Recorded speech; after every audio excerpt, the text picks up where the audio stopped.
for me this is enough, so these are the first limits, and as far as we are concerned, it's very, very fortunate that we can just work with 3 limits. So with 3 points, we will have polynomials order 5, and if we have many dimensions, of course we have to along each of them.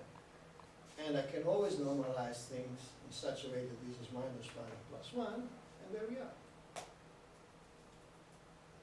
These weights have to be tuned, but essentially the lattice gas, sorry, the cell which I showed you before, which is really very useful and used,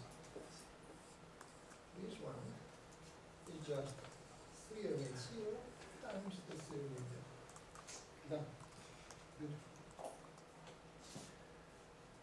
Things are less easy as you try to go over to a higher order. And let me tell you why. Just, I mean, these things are rather involved, but I can give you the basic message, hopefully in a simple form. I'm not sure you can read that, but this is just the basic crystallographic cell, which would be generated by a mid cube. Just mid x, y, z, and that's what you get. 27 elements, and they have a beautiful structure. Now, if you are a crystallographer, you would say that there is one particle in the center, okay, energy 0. Then you have the nearest neighbors, the red particles. They have energy 1, and you have 6. Then you have the face centers, the little black dots, and if you count them, there are 12. And finally, you have the 8 corners, the green balls, and you sum them up, you get 27, which is 3 power 3. Everything falls in place. It's beautiful. So there is a piece of, I would say, more advanced theory, which is just rediscovered in these days. Some people do Lattice Boltzmann, these mostly the entropic people, but the rest of the world does not use this cell. In fact, the one we use mostly, I showed you yesterday, is the so-called B3Q19, which is this one. And this is a simple exercise. You can get, this is a daughter of the mother cell when you strip off the 4 nodes, before this one. That's beautiful. That's something that you do not learn from Gaussian. So in the heuristic Lattice Boltzmann, there was something, again, by chance, it's more than just Gaussian quadrature. It so happens that as long as the symmetries of hydrodynamics are concerned, you can do away with less than Gaussian. This lattice is perfectly fine to do isothermal hydrodynamics. We are not talking terms. These 8 corners are actually not necessary. I do not see how to derive these results from quadrature, for standard quadrature, for numerical analysis. Okay? And there is more outrageous than that. I can promise that you can still do hydrodynamics if you combine these with 15. So 1,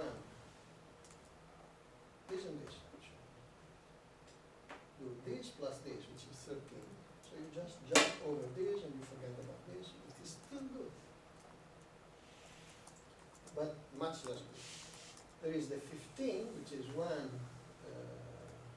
3. How do I get 15 out of this? So 1, 7, 8. So you skip this one. So you combine this, and this, and that's fine. They still obey the symmetry conservation laws I told you. Their actual performance is not the same, not at all. But in principle, they fill the bill. So in a way, numerical quadrature tells you more than what you need for hydrodynamics. Okay? But it is very beautiful picture. I mean, it really shows things from a higher level. That's why many of them, the lines really appreciate the mid-picture. But I really insist on that because I insist mostly for historical reasons. The people who first put out the late wrote Lattice Boltzmann is just a primitive way of differentiating the Boltzmann equation. Give me a break. There is nothing primitive. This is very small.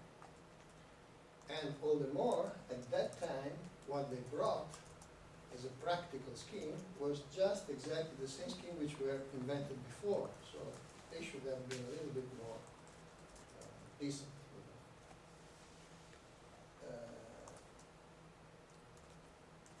This said, I mean, the lattices which are still, this is still the most used lattice in the community, that would not follow trivially from Gaussian mean. Okay?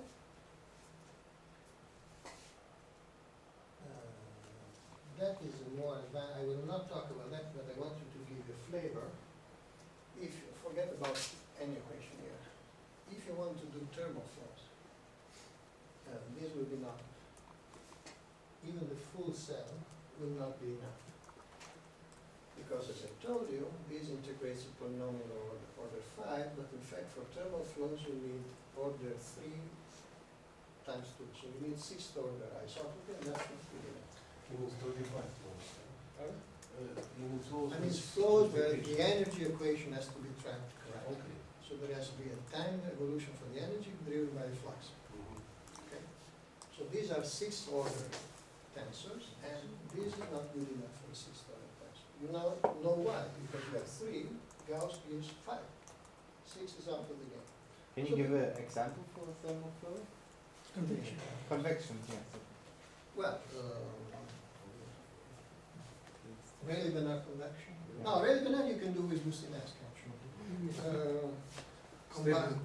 Diesel engine combustion. Rayleigh-Benard will do perfectly good work on this. But because we work in Boussinesq. But Rayleigh-Benard only under Boussinesq. If you are after non-Boussinesq effects, then you have to do this. Exactly. Exactly. So I thermal release and strong compressibility, etc. So outside the Boussinesq, you can do Boussinesq with this pretty well, but not beyond Boussinesq you cannot do. So people said, so what? Let's go over, and this is we can say the same with 3Q7, and you can take many. You can inflate the 3Q7 2 and 3 times, and that is very smart work by Ilya Kalin and Santosh Sumarish in Bangalore. They work out the theory, but what the interesting part is that if you take 3 replicas of the D3Q7 on a double lattice, you generate the enormous amount. You generate, in fact, if I take 0 plus minus 1 and minus 2 and minus and plus 2, I have 5 power 3. So I have 125 speed. If I want the full-blown 3 structure, I get what? 7 power 3, right? Because I have minus 3, minus 2, minus 1, 0, so there's 7 power 3, which means more than 200. That's a bit too much. So they find ways of pruning, and by some magic which I cannot reproduce, it looks like this lattice is doing a good job for thermal flow, so they just keep they keep the full D3Q27, and from the 3rd order level, they keep this, that, and it ends up into 41 speeds. So here you start to play some magic. I'm not reliable in that, so don't ask me, you should ask Ilya Kalin, but just to say that people are playing around these days pretty much with these higher order lattices.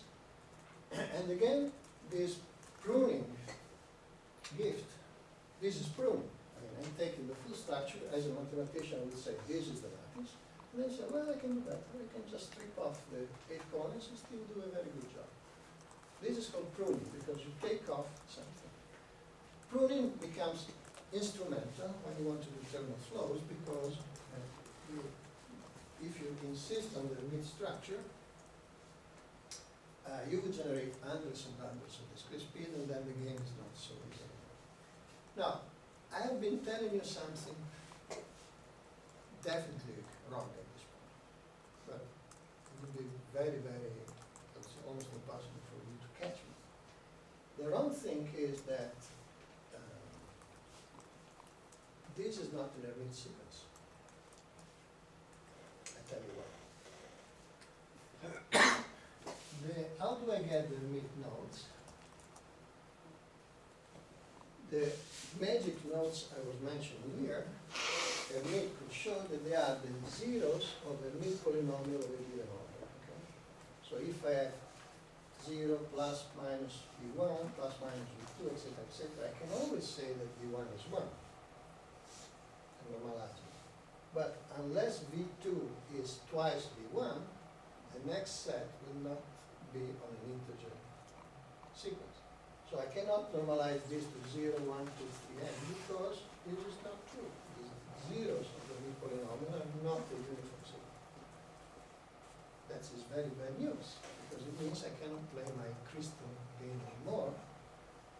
And here there is a very beautiful, very advanced, I cannot give a lecture on that, I only know the bottom line. Calling and Somalis, this was done mostly, Calling was really the man who should be credited for that, and Santokhan Somali was his student, who has now evolved into very productive research, and Chikatamari as well. So essentially they could find rational approximations of these nodes such that they can show the asymptotics of the kinetic theory is still good for hydrodynamic purposes. When I write n, mu n equal n over m n, I mean that this is on an integer sequence. Okay?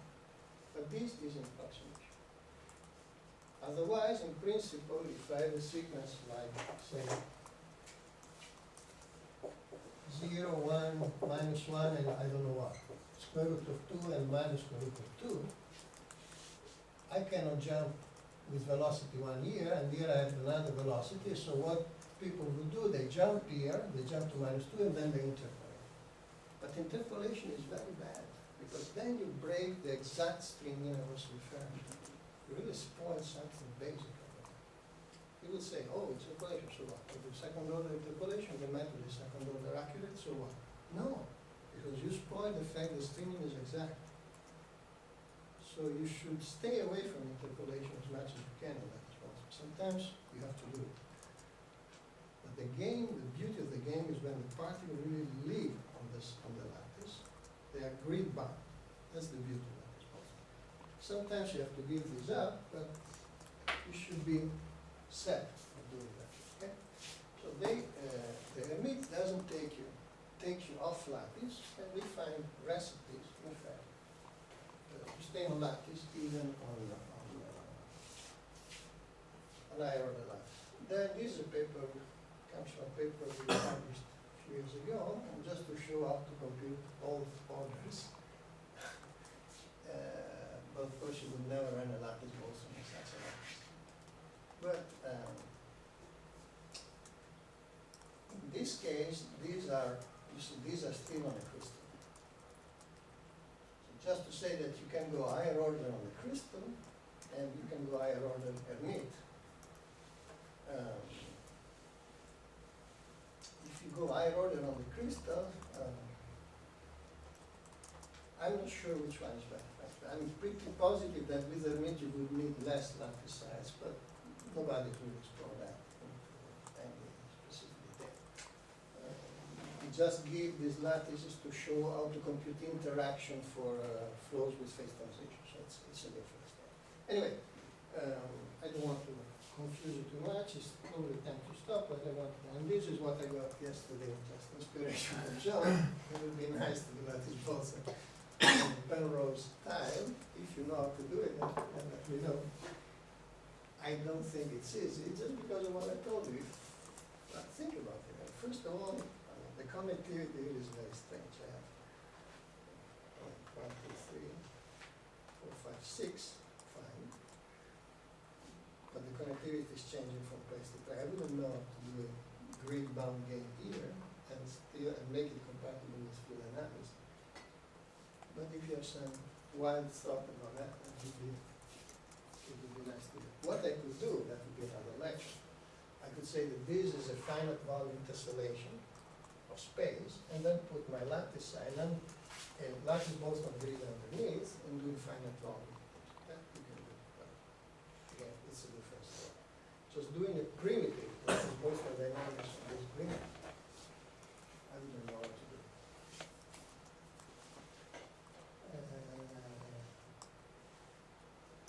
Okay, so that's basically, I think I can stop here. I would have much more, but I will do it tomorrow. So the summary is that mid-gas connection, it really helps bring systematic tools into the lattice Boltzmann. People use a lot the word rigorous. Oh, now we are rigorous. I don't like that. In the end, they came out with the very same tools we were using, so where is the rigor? So but it's more systematic, that is true, and it really helps a lot formal centralizations. And if you want to write the lattice Boltzmann for magneto hydrodynamics, or if you want to put further physics into that, it is very useful to think in these terms. It's really much more systematic. This I should update that. And then I was a little bit nervous with people saying it's more rigorous, and lattice Boltzmann is primitive, and blah, blah, blah, because they brought no new schemes. I mean, they were just using the scheme we brought up without permit. But this is no longer true. There are new schemes which have been inspired by the lattice Boltzmann, sorry, by the MIT, especially in connection with complex flows and turbulence. So it is a piece of work which deserves to be mentioned. So that's the part of the lecture which I think we are missing today. I will go over to mine. I'm not really sure what to do with this part, because tomorrow I will have the part with the non-ideal flows, which is very important. This is less important. So I will probably go very, very, just to give you the information. But I have the entropic as well. So the entropic I really want to give, because I know that there is a specific interest. So probably we'll save on lecture 4, which at the moment I don't even know what that should be. It would be thermal flows, but thermal flows become very important. So perhaps I can keep going with that and skip something on the thermal flows. Okay? So I will stop here. Any question? Don't tell me that everything is clear, because I don't trust you. So the formal game is something like the following, right? So I look Sorry, at, the formal so this is a game is- formal game is something like the following. I write my equations, and then depending on the physics, I can close my BBGKY hierarchy at a certain order. For example, if I have thermal flows, I have to go to one higher order. Yes. And the order I close, that gives me the order of the tensor, the highest order of the tensor on my lattice. Absolutely. So now I have to select a lattice over which this tensor has an isotropic presentation. That's right. And so that's basically the formal nature of the game. Yes, I would just argue one, but it's just matter of semantics. I would not use the word BBGKY here, because the BBGKY hierarchy is something different. This is the moment hierarchy. Perfectly right. Perfectly right. I was just kind of, Okay. So, but all the rest, apart from, it's just the terminology. It's exactly what you said. and the best, I thought the most formal way is to first think in one dimension, and then I have the Gaussian, and basically I have rational representation of the Hermite polynomials in one dimension. That is right. And then I take a vector product to 3 dimension, That's right. and then basically I have something which is correct. Absolutely. And then there may be tricks to reduce from that, Bravo. which is a kind of black magic. Exactly. Exactly. I would subscribe entirely. Well, maybe Carly would not tell you it's black magic. No, sure. But it I mean, is. I'm using the word black magic as a compliment. Now, look, now I tell you something which is just buzzing in my head these days. While preparing this lecture, so I should thank John again for this, and all of you.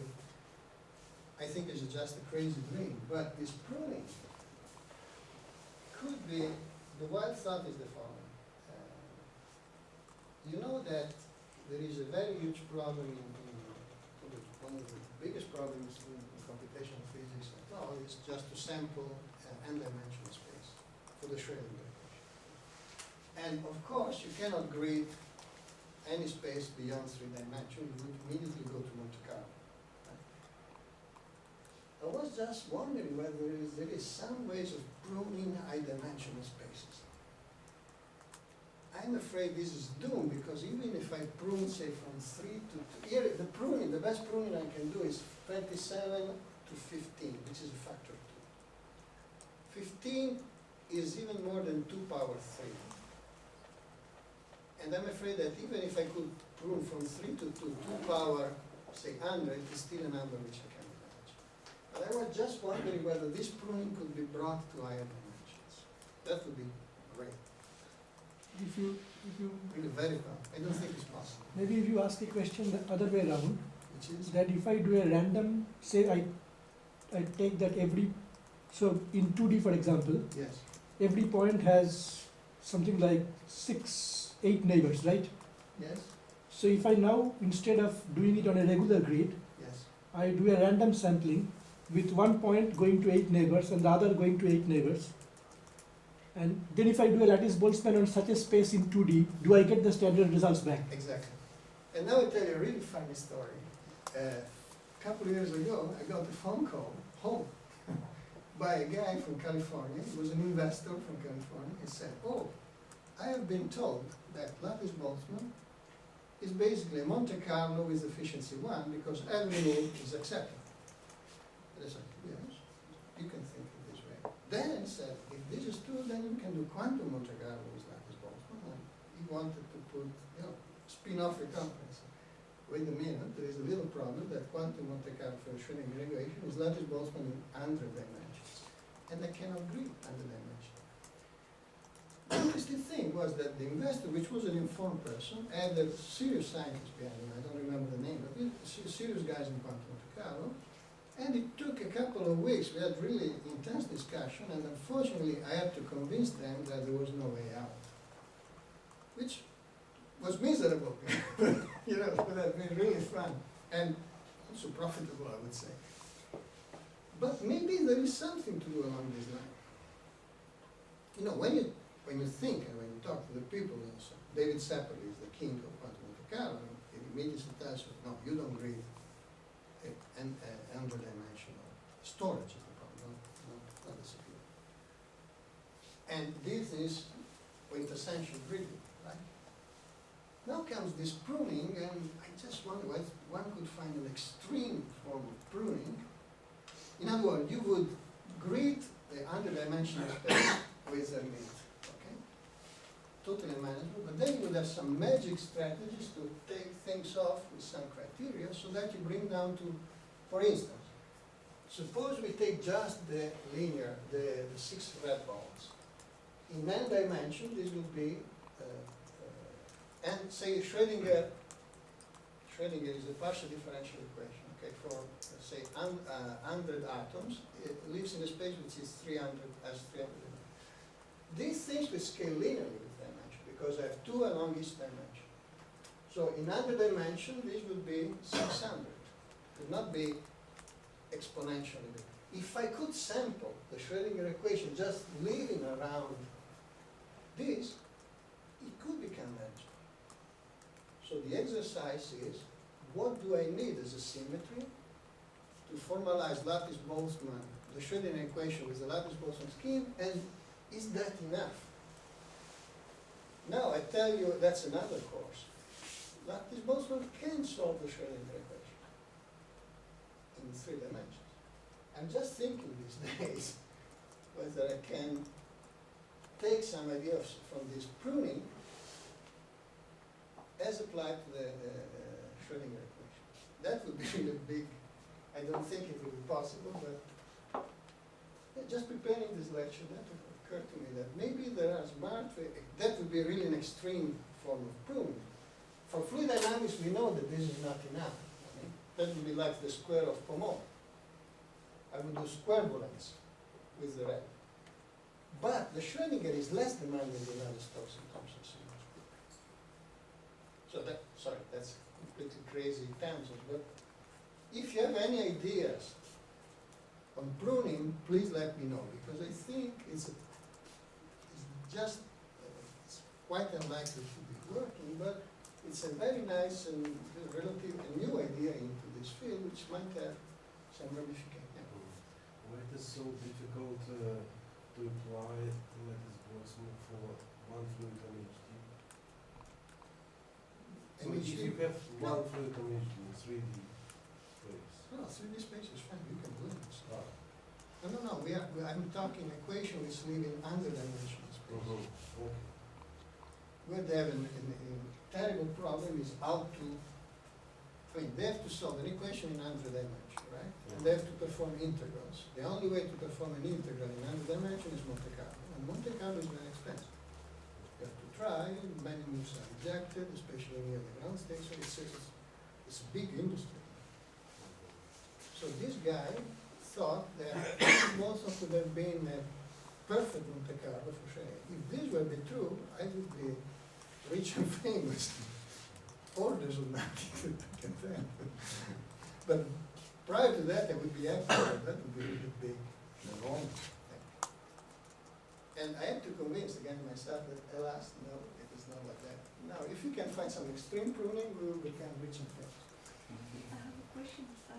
Must that need to Lattice Boltzmann on curved dimensions? For? Or just for curved surfaces, suppose? Oh, you are really getting to that front. Yes, we just posted the paper to PRL not to do that.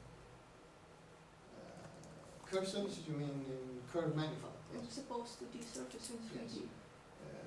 Yes, there is little work on that. The work published so far, people show you how to do that in spheres, cylinders, and simple geometries. It's basically taking a Jacobi transformation to the. But how you triangulate your surface? You do via geodesics or you know, That's what we maybe do. surface roller. No, so far no, well, you don't need to triangulate because if I do, say, Lattice Boltzmann in the cylinder, okay, and I use the cylindrical coordinate in, well, let me do it simply. If you do two-dimensional on the cycle, okay, and I have coordinates phi and r in the logical space, this is Cartesian. So the boundary is here, and you don't have to triangulate. Yeah, but I mean any arbitrary surface. I No, don't mean exactly. cylinder. Arbitrary surface, then what you do, if you have an arbitrary surface, there are no algorithms. As I said, we just posted the paper, which was quickly rejected. You would have to do what we call staircasing, but we will submit. You would do something like this, staircasing, which is bad in many respects. It's primitive, this is primitive. But that's what, for instance, even the commercial software does. The point is that you can put so many grid points that in the end you don't care. Instead of doing, grid adapted coordinates, which are much more difficult to set up and compute, they just do legal end, which is staircasing, but very, very fast. There's many levels of grid refinement, so you can make the grid really very, very fine. And so at this point, the staircasing doesn't work. But it's primitive.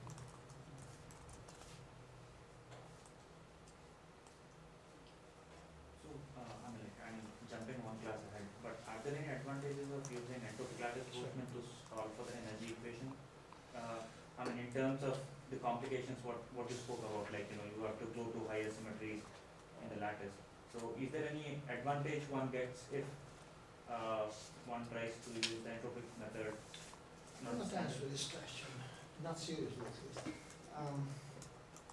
Gut feeling would say yes. From the formal point of view, I'm not so sure because the reason why thermal flows are more difficult is, first of all, because you need higher order lattice, but not just that. It's because for higher order lattice, you don't have H theorems. You know what the H theorem is? I don't think there is any H theorem for lattice Boltzmann schemes where energy and heat flux move subconsistently. And if there is no H theorem, I don't mean it. So that's the. But you should double check with the academy. He knows. I'm just Joe average. No, a little bit more than Joe average, but he really knows every little detail of these things. And Santosh as well.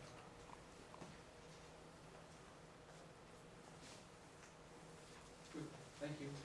Thank you.